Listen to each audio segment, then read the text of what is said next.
Japanese high protein yogurt cheesecake. So આની માટે આપણે 2 ઇન્ગ્રેડિયન્ટ્સ લઈશું.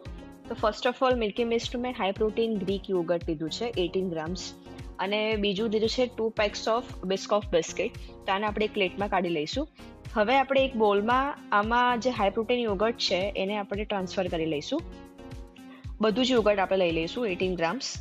સો આની અંદર આપણે કોફી અને વોટરનું મિક્સચર એડ કરવાનું છે. તો મેં એક બોલની અંદર કોફી અને વોટરનું મિક્સચર પ્રિપેર કરી દીધું છે. હવે ટોટલ 3 ટેબલ સ્પૂન જેટલું તમે એડ કરી શકો છો based on how much you like the coffee. So અહીંયા મેં 3 to 4 ટેબલ સ્પૂન જેટલું આ મિક્સચર જે છે એ એડ કર્યું છે. હવે આને પ્રોપરલી આપણે એને હલાવી લઈશું અને એક મિક્સ કરી દઈશું.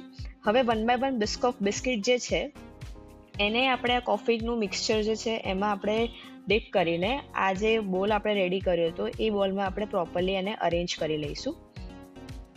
હવે આ એક વખત અરેન્જ થઈ જાય પછી આપણે એને ફ્રીજમાં સેટ કરવાનું છે. બટ બિફોર ધેટ આપણે એની ઉપર કોકો પાવડર જે છે ઓપ્શનલ છે એ તમે સ્પ્રિંકલ કરી શકો છો. સો અહીંયા મેં હર્શેસનું કોકો પાવડર લીધો છે 1 ટીસ્પૂન જેટલો. એ આપણે આની ઉપર સ્પ્રિંકલ કરીશું અને પછી આપણે એને ફ્રીજમાં સેટ કરવા મૂકી દઈશું approximately 2 to 3 hours. So high protein yogurt cheese cake is ready to serve. Thank you for watching.